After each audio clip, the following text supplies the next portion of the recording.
You are listening to Three Kitchens, a member of the Alberta Podcast Network. Locally grown, community supported.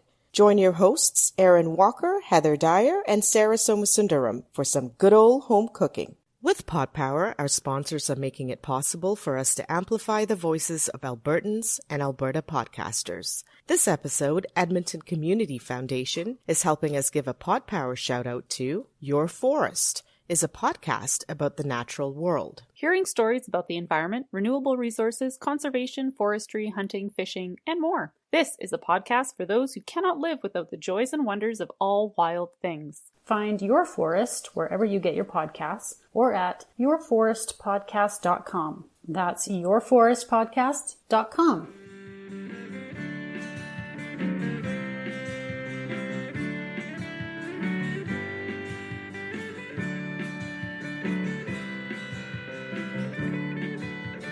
Hello and welcome to today's episode of Three Kitchens Podcast. I'm Erin Walker, hosting you through this fun and exciting episode. Ooh. And I am joined by the wonderful and lovely Sarah Somasundaram and Heather Dyer. Hello. Hello. Thank you. Nice Hi. introduction. Good morning, friends. She's really Good setting morning. the intention. Yeah.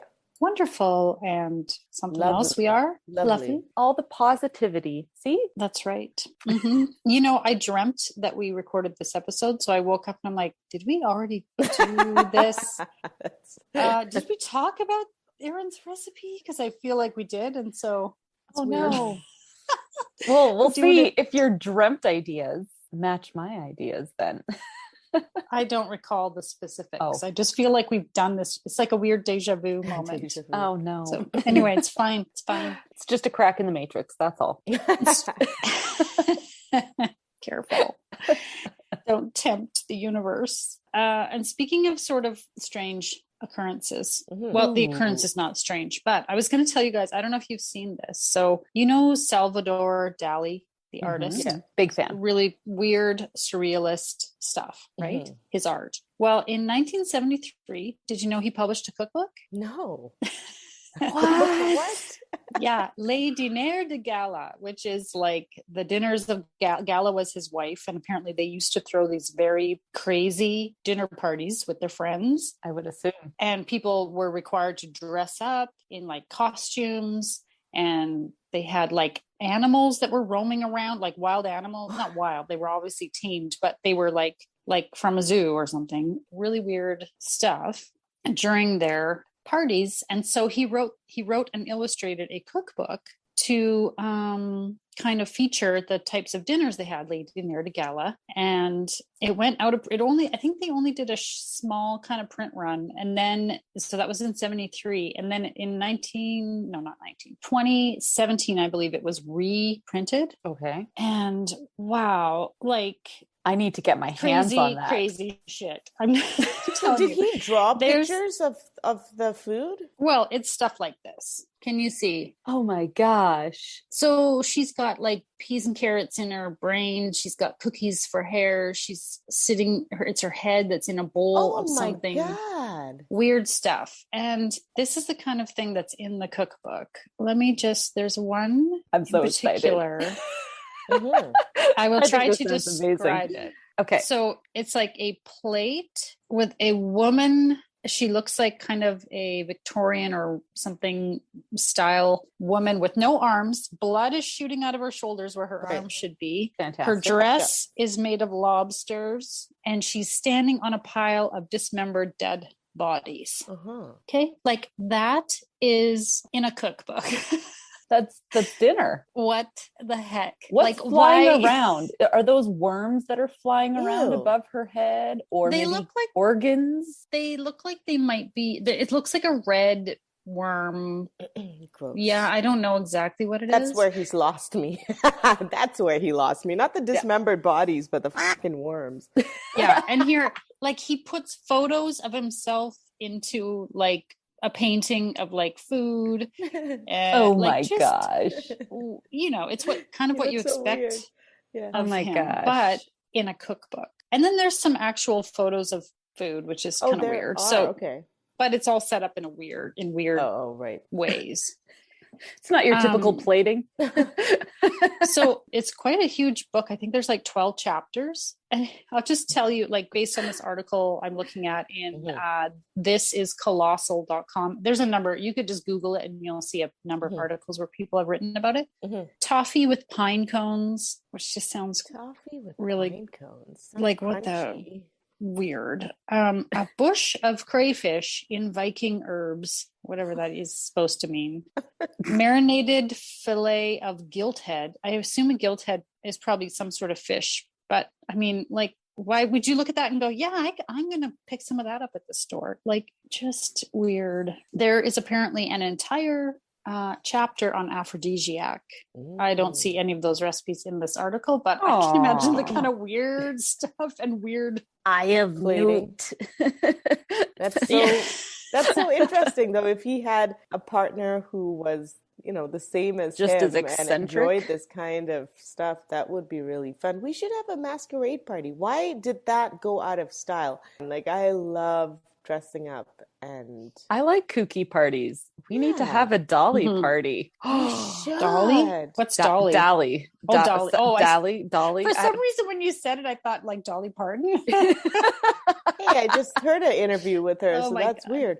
I know she's everywhere right now. Yeah, she is everywhere right now. And I love Dolly. Book, right? She just wrote a book. I love Dolly Parton. That's what it is. Yeah. So now you can buy his cookbook, but I think you can also possibly pay to download the PDF file. Because I wanted to look at it, but there was a paywall and I was like, I'm not sure I really want to pay. Did you see how much these cookbooks are going for now? Yeah, what's the price? Ooh, good question. I just want to see what exorbitant. Nice that he named it for his wife and not for himself. Okay, so I'm seeing hardcover $70 Canadian. It's not insane. Okay. Not ridiculous, but and Dolly apparently has one called The Wines of Gala. I'm not sure what's in that one, but anyway, I would say for about $70 you could probably buy yourself a copy. Eccentric cookbook that probably you would never cook from. That sounds like the best coffee table book. I would say, yeah, totally. Yeah, it's more than just a cookbook for sure. Yeah. I don't think anyone's buying it really for the recipes. I think they're buying it for the artwork and entertainment value. Oh my gosh. Apparently he had declared as a small child that he was going to be a chef. That was like his ambition. That's cute. Okay. Creative, right?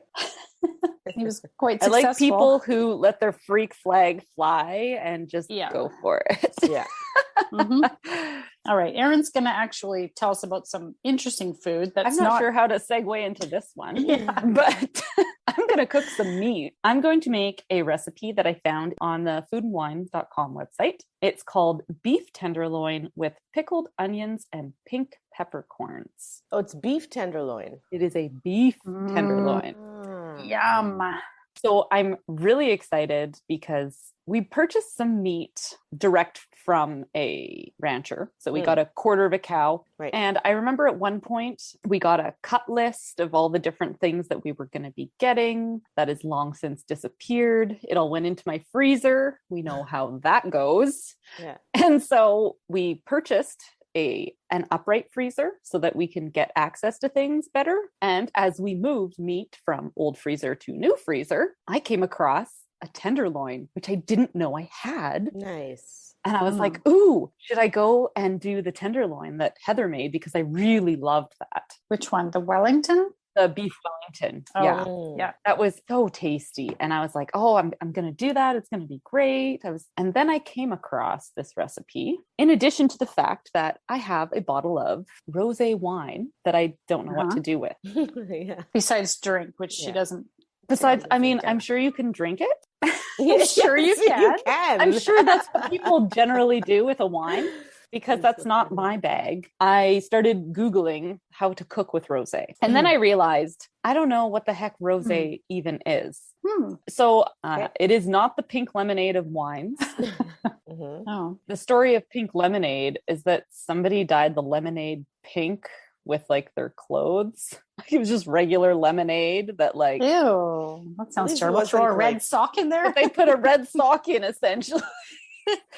Nobody put a red sock in the wine batch. Don't worry. Okay. So So what is rosé? It is more of a classification of wine, like red and white. The name does not tell you the type of grape that was used, which is, you know, a Chardonnay or a Merlot. Those are the names of the grapes that are used. Whereas rosé it's usually a blend most of the time, unless it lists exactly what grapes they use. So it's made using any red wine grape. When they crush and mash the grapes, they go through and they remove the skin within a few hours or a few days, because it's the skin that gives the color of the rosé. So depending on the time that it sits and ferments with the skin in, it changes the darkness of the color. That's why you can get really light ones or really dark ones. So that's my rosé learning. Most people enjoy it in the summer, cooled and with ice. They recommend to make ice cubes out of the rosé so that it doesn't dilute your rosé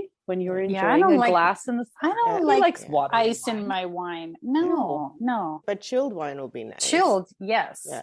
And they say if you make the ice cubes out of the wine, totally, that makes sense. Smart. Yeah, it keeps it a perfect temperature for sipping. Great idea. Yeah. It's good year round. Let's just say. Okay. It doesn't need to be a hot day. So that's what I learned about rosé. So this beef tenderloin with pickled onions and pink peppercorns, we're going to tie it and season it. The tenderloin, you rub it with oil and bake it in your oven. And then while you do that, you make your pickled onions. And then you're going to take this bottle of wine and you're going to make a rosé sauce. And that's really all I have to say about that. For now. Until I jump into this. So Yeah. I'm not really sure what's going to happen with all of this.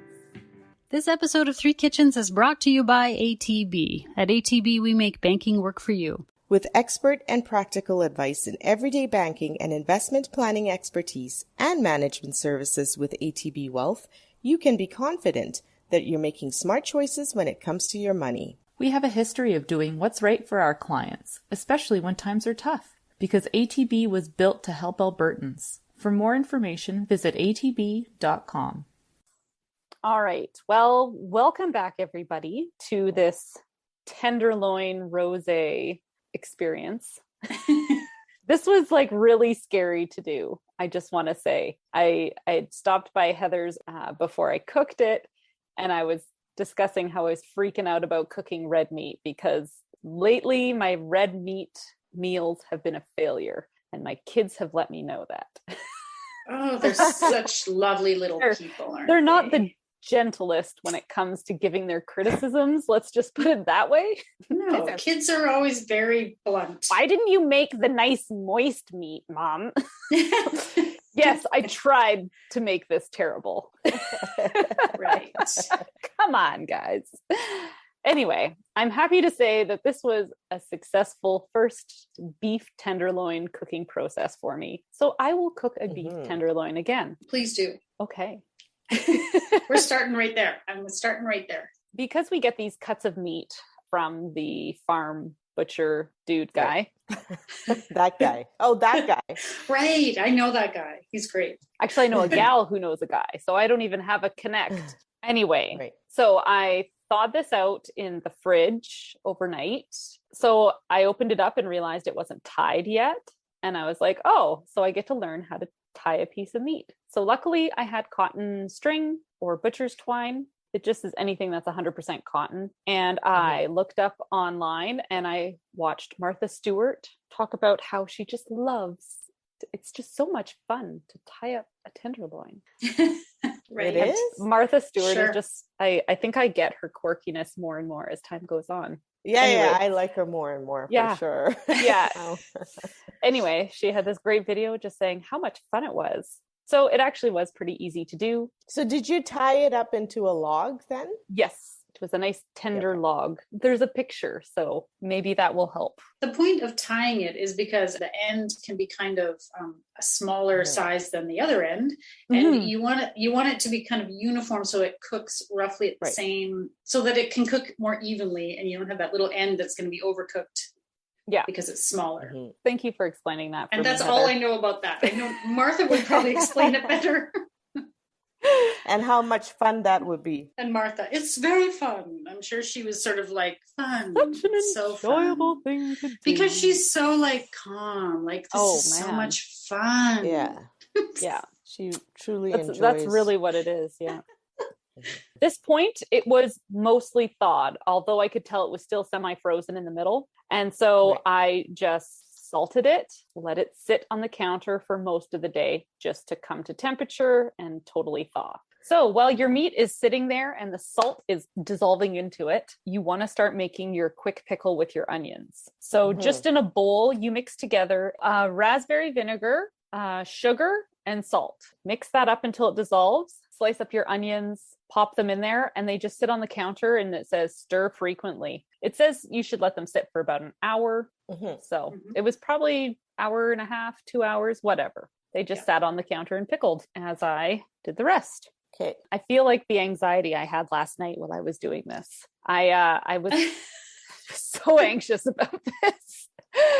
So I had to preheat the oven to 350, and then you rub the tenderloin with oil before you put it in, and you move your rack in your oven to the lowest level of the oven. Once your oven comes to temperature, you pop it in down there, and it says roast it for about 40 minutes or until an instant read thermometer registers at 125 for medium rare. Okay. Maybe this is why my red meat has been failing lately, because I borrowed Heather's instant read oven thermometer with the magnet and the little cord that goes in your oven, and perfect. It was about 37 minutes that it spent in the oven. So its time estimate was almost perfect, and it beeped at me. I took it out. I let it sit. It says transfer to a board and rest for 30 minutes. And I was texting you guys going, oh my God, do I cover it up or not? Or do I wrap it? Or what do I do? So I tented it with foil and popped it on the cutting board and let it sit for 30 minutes. While it was in the oven, I made the rosé sauce. And so a whole bottle of rosé plus 2 tablespoons of sugar is reduced down to about half a cup. Wow. Oh, wow. Okay. It took a bit longer than the meat did in the oven to reduce the rosé. Okay. And so once the rosé is reduced down to about half a cup, you take a 1/4 cup of the pickling liquid that your onions have been sitting in, and you add it into there. And then you make a little cornstarch slurry to thicken it up slightly. And then that's when you add your pink peppercorns into the mix. You stir it until it's thickened up a little bit, and then it's good to go. So it's not a super thick sauce. And then slice up your meat, which I was very happy was maybe a bit more medium. I think I could have gone for less time. And I should also explain about my pink peppercorn deal, because when I was looking at this, I kept going, oh, I think I really need these pink peppercorns, but I didn't have time to go and search them out. So yesterday afternoon, I drove around and was looking for these pink peppercorns and not finding any. But then I noticed at Co-op, they had a peppercorn medley that had all the types of peppercorns in there. Did you pick them out? I looked at it and was like, or how many jars of this am I going to need to get about a tablespoon of pink peppercorn? So I bought 2 jars of peppercorn medley, and I picked out the pink peppercorns. But it worked great. It got me my tablespoon. And as it just so happened, I was also running low on my grinding regular peppercorn mix. There you go. Not a huge deal. You don't have to source it out. You don't have to go find just pink peppercorns. You just have to buy the medley and spend a few minutes sorting through it. Do either of you know if there's a difference in the taste between those peppercorns? Like what's in the medley? Black, pink, and what, green or something? And white, I think. Black, white, and pink. Do they taste different? So here's the deal with pink peppercorns. Okay, tell me. So the pink peppercorn is not related to the black and white peppers that we get. It's a different plant. Oh, okay.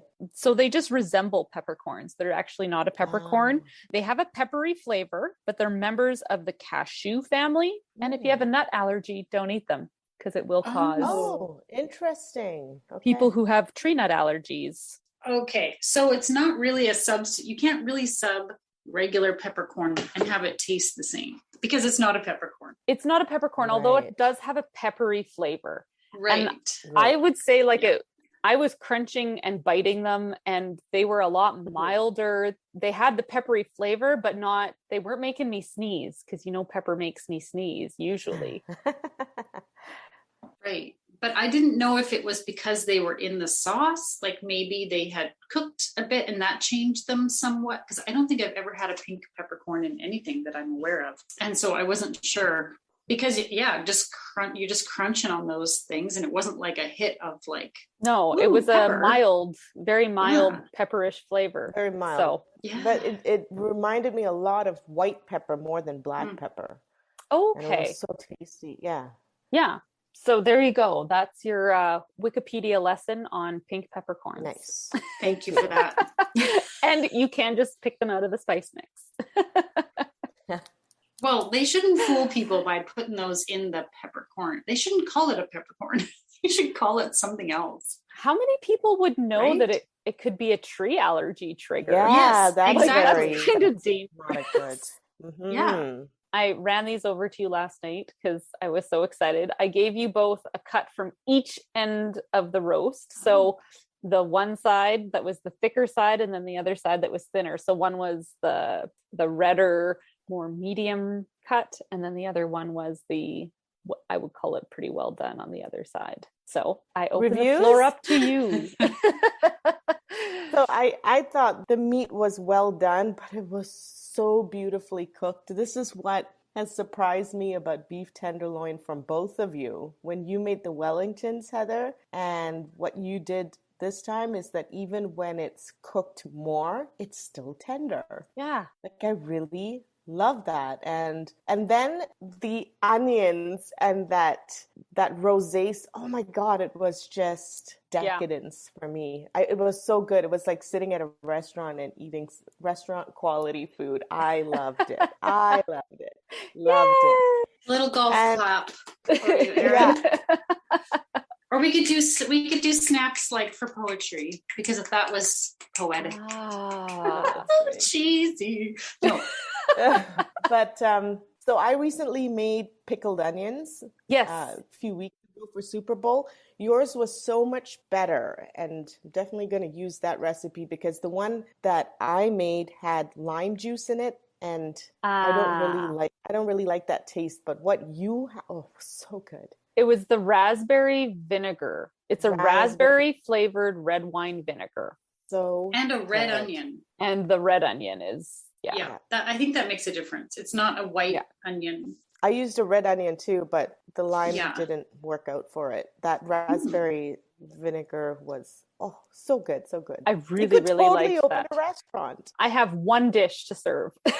That's okay. Maybe that's all you need is a signature dish. There you go. So I ate it cold. I had just finished dinner when Erin showed up at my door, and I was like, okay, I need to just wait a little bit because we had meatballs. Oh. And then, but I was like, well, I need to eat it tonight because we were recording today. Mm-hmm. So I just kept it in the little cup that Erin gave it to me in, and I just poured the sauce over it. And then I just, oh man, like it was cold, but it was, I don't think I'd have wanted to eat it warm. I loved it so much, that cold beef with it was like a salad. Like I want this on greens twice a week. Sign me up. I'm like, I want it on the regular rotation, please. I volunteer as tribute. Feed me this twice a week and I will be a happy lady. That was to me like perfectly so cooked. Good. The onion, which I wasn't exactly sure because I'm not a big fan of like a raw onion. And I'm not sure I've had pickled onions that were good, but it wouldn't be something that I was like, I'm going to make some pickled onions. But that was delicious. And all together, like I was trying to get beef, onion, peppercorn on every little bite because you have to have it all together. That crunch with the peppercorn and the tender beef, so good. So good. I'm so relieved. Like the anxiety of cooking this red meat, I was like, oh my God, we're going to be talking about how I made dry steak for the girls. No, because that's what the kids have been. Sounds like that. My children. I'm just joking.